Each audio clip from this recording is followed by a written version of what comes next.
자, 오늘 하나님 말씀 우리 전도서 7장 11절부터 14절 말씀으로 은혜 나누고 기도하겠습니다. 오늘 말씀은 구약성경 955페이지 구약성경 955페이지 전도서 7장 11절에서 14절입니다. 찾으셨으면 전도서 7장 11절부터 14절 교독하겠습니다.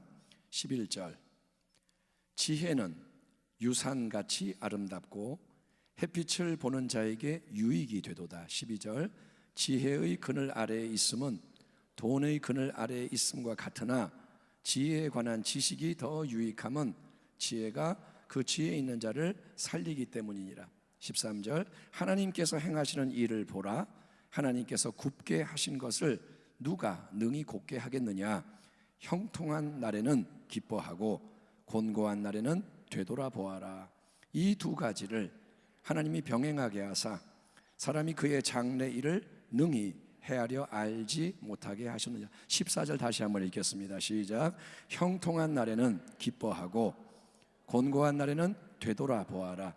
이 두 가지를 하나님이 병행하게 하사 사람이 그의 장래 일을 능히 헤아려 알지 못하게 하셨느니라. 아멘.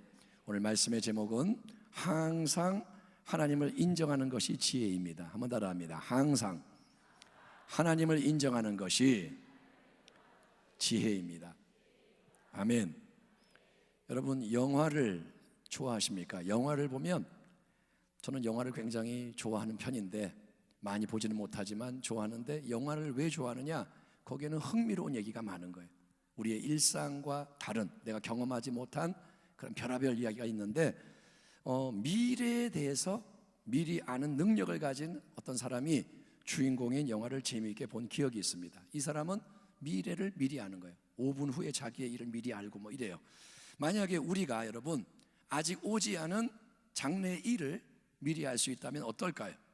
그러면 여러 가지 다른 일들이 일어나겠죠. 그런데 그런 신통방통한 역사는 바로 왕의 꿈이나 또 선지자의 예언처럼 특별한 경우가 아니라면 우리에게는 허락되지 않습니다. 송구영신 예배 또 신년 축복 예배를 드리면서 우리는 2020년 올 한 해가 이처럼 전 세계적인 위기로 가득하게 될 줄을 몰랐습니다. 우리는 송구영신 예배 드리면서 새해 축복 예배 드리면서 2020년 코로나19가 온다 이런 거 몰랐습니다. 또 우리는 사실 한치 앞 개인의 일도 모릅니다. 오늘이 지났는데 오늘 밤에 무슨 일이 있을지 또 내일 어떤 일이 있는지 우리는 모릅니다. 그런 까닭에 우리는 여러분 어떻게 해야 하느냐? 우리는 항상 하나님을 의식하고 하나님의 주권과 섭리를 인정하는 참된 믿음으로 살아야 승리할 수 있는 줄 믿습니다. 자, 전도자라고도 불리는 지혜의 왕 솔로몬. 전도서는 누구의 책이냐?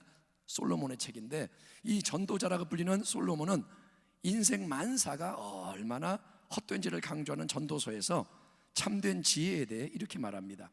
지혜는 유산같이 아름답고 햇빛을 보는 자에게 유익이 되도다.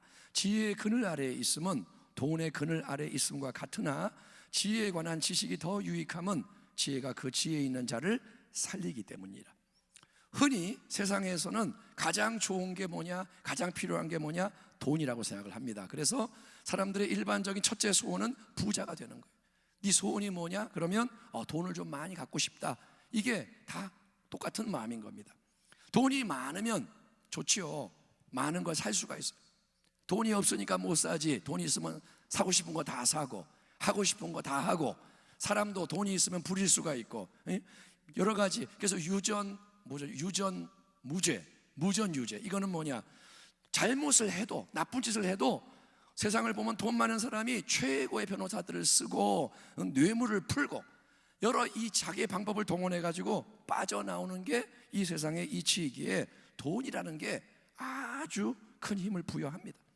하지만 돈으로 우리는 건강을 살 수도 없고 그리고 돈으로 여러분 생명을 연장할 수 없습니다. 돈은 큰 힘 같지만 죽음 앞에서 한계가 있는 거예요. 그래서 여러분 돈보다 훨씬 중요하고 필요한 게 뭐냐? 지혜라는 거예요. 아멘. 오늘 12절 말씀, 지혜에 관한 지식이 더 유익함은, 뭐보다? 돈보다 유익함은 지혜가 그 지혜 있는 자를 살리기 때문이라. 그러면 성경이 말씀하는 지혜의 핵심은 뭘까요? 지혜가 중요하다. 근데 성경의 지혜는 뭐냐? 여러분, 성경의 지혜는 당연히 세상의 지혜가 아닌 겁니다. 세상의 지혜는 그건 인본주의의 지혜, 사람이 만드는 지혜. 반면에 성경의 지혜는 신본주의의 지혜입니다. 아멘. 우리가 주일날 신본주의, 인본주의 말씀을 나누는데 성경은 신본주의. 그래서 참된 지혜의 핵심은 뭐냐? 그거는 하나님, 신본주의, 하나님의 절대 주권을 인정하고 하나님 그분의 뜻에 모든 것을 맞추는 게 지혜인 거예요. 아멘. 13절에서 솔로몬이 이렇게 질문을 합니다. 하나님께서 행하시는 일을 보라. 하나님께서 굽게 하신 것을 누가 능히 곧게 하겠느냐? 요셉의 유명한 이 얘기를 예로 들자면, 여러분, 야곱 아버지가 애지중지하던 귀한 아들 요셉은 이복 형들보다, 많은 형들보다 사랑을 받았고 귀한 채색 옷을 입는 특권을 누렸습니다. 게다가 하나님의 위대한 비전, 꿈을 꾼 사람도 요셉이니 어떻습니까? 처음에 이 요셉의 인생은 모든 게 좋기만 하고 전혀 문제나 어려움이 없었습니다.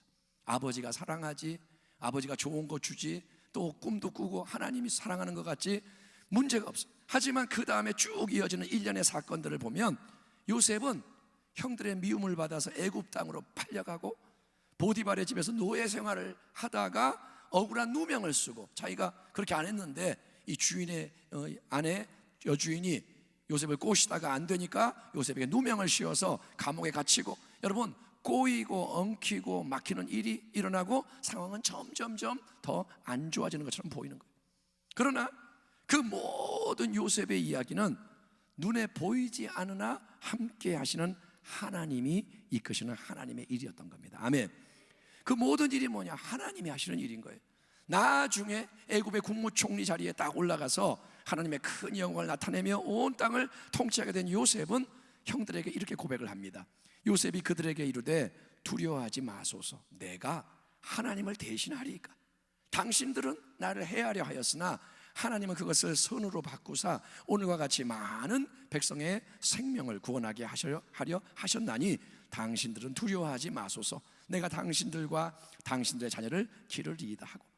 여러분, 인간적으로 세상적으로 보면 요셉의 인생길 위에서 들이닥친 이 많은 일은 여러분 억울하고 괴롭고 힘든, 도저히 이해가 안 되고 납득 수용하기 어려운 일들인 겁니다.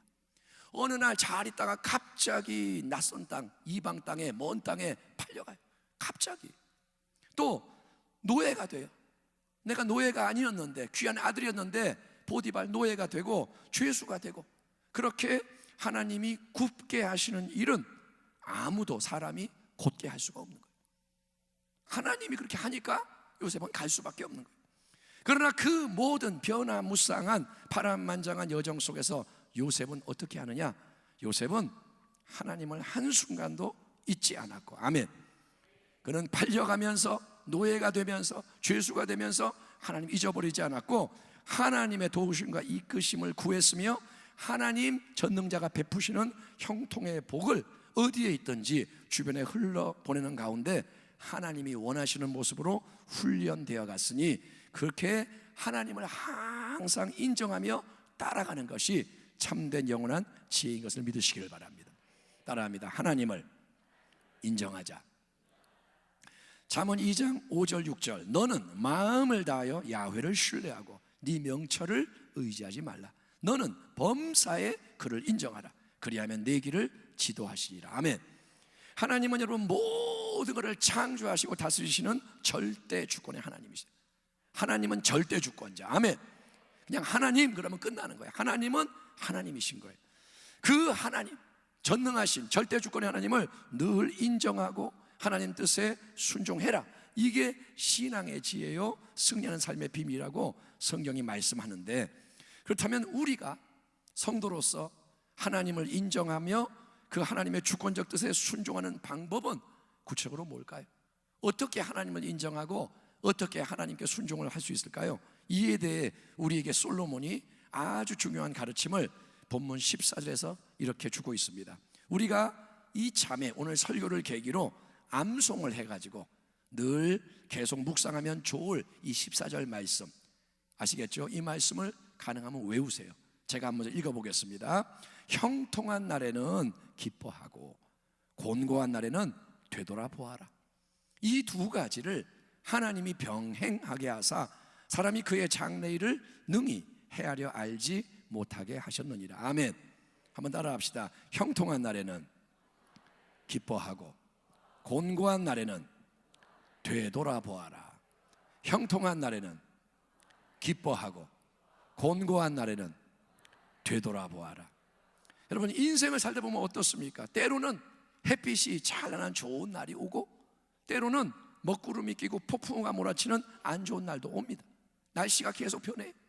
햇빛 찬란한 좋은 날은 인생이 잘 풀리는 형통의 날에 대한 비유입니다. 반면에 먹구름과 폭풍우의 날은 우리 인생이 힘들고 막히는 곤고한 날이죠. 그런데 우리는 언제 형통의 좋은 순간이 오고 언제 곤고의 힘든 순간이 오는지를 미리 아느냐? 아니요. 우리는 절대로 그걸 알지 못하고 다만 어떤 게 오든 그거를 직면하고 통과할 수밖에 없는 거예요. 하나님께서 행하시는 일을 보라. 하나님께서 굽게 하신 것을 누가 능히 곱게 하겠느냐. 우리는 우리 개인의 인생 여정 속에서 또 가정의 생활이나 교회의 사역이나 또 이 나라와 민족, 세상의 모든 일 속에서 언제 뭐가 우리에게 와서 그게 얼마나 지속되다가 그 다음에는 어떤 일이 또 일어나는지를 절대로 알 수가 없습니다. 지금의 코로나19 사태가 언제 어떻게 끝나게 되고 그 다음에 기다리고 있는 건 뭔지 우리는 예측은 할 수 있지만 그걸 확실히 알 수가 없다는 게 인간의 한계인 거예요. 사람들은 예고합니다. 코로나19 다음에 더 안 좋은 게 온다. 이제는 그런 시대가 됐다. 예고를 해요. 하지만 정확하게 뭐가 언제 오고 어떻게 오고 몰라요. 하나님은 여러분 그분의 주권 가운데 우리 모두에게 형통한 날도 주시고 곤고한 날도 주시고 이 두 가지를 수시로 병행하심으로써 우리 인생이 자신의 장래에 대해 헤아릴 수 없도록 역사하십니다. 아무도 몰라요. 저의 인생에 대해서도 모르고 당신 인생도 모르고 다 달라요. 인생은 다 달라요.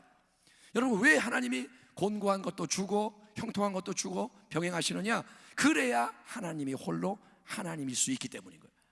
그래야 인간이 하나님의 절대 주권을 인정하고 하나님을 바라보기 때문인 거예요.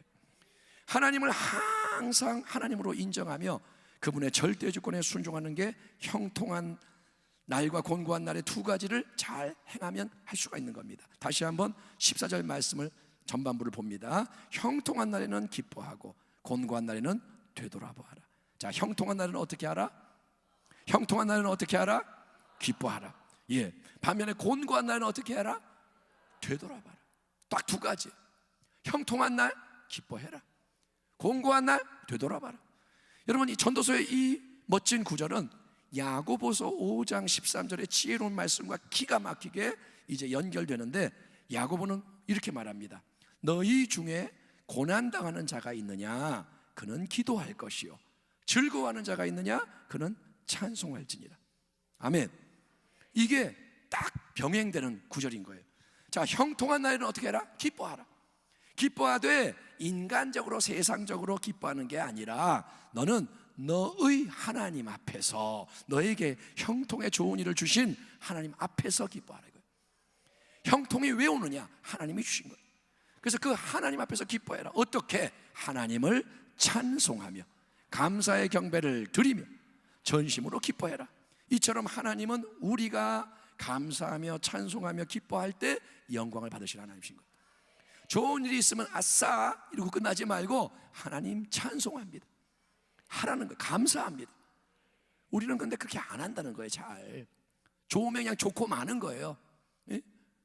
뭐 일이 있으면 뭐 좋아하고 자랑하고 근데 하나님을 잊어버려. 반면에 곤고한 날에는 어떻게 해라? 되돌아봐라. 자신의 모습과 현재의 상황을 되돌아보되 그냥 인간적으로 세상적으로 분석하고 반성하는 걸로 끝나는 게 아니라 너는 그럴 때 너의 하나님 앞에서 너에게 지금의 곤고한 힘든 이 상황을 주신 하나님 앞에서 되돌아보라는 거예요. 그 상황도 하나님 주권 아래 있으니 하나님 앞에 돌아봐라. 어떻게 돌아보느냐? 하나님 앞에 겸손히 엎드려 기도하며 회개하며 간구하며 모든 것을 다시 돌아봐라. 이처럼 하나님은 우리가 기도하며 삶을 되돌아볼 때 영광 받으시는 하나님인 줄 믿습니다. 여러분, 지금 우리 모두의 삶에는 온 세상을 뒤흔드는 큰 곤고함이 있어요. 다 힘들어요. 지금 대한민국도 힘들고 미국도 힘들고 어디를 봐도 지금 다른 나라는 더 심해. 곤고함이 있고 또 개인적인 곤고함도 있습니다. 오늘 이 하루 살면서 남들은 겪지 않은 일을 내가 겪는 게 있어요. 그 권사님은 새벽 예배 나오다가 허리 다쳐가지고 지금 병원에 계시고, 나에게 오는 개인적인 곤고함이 또 있습니다.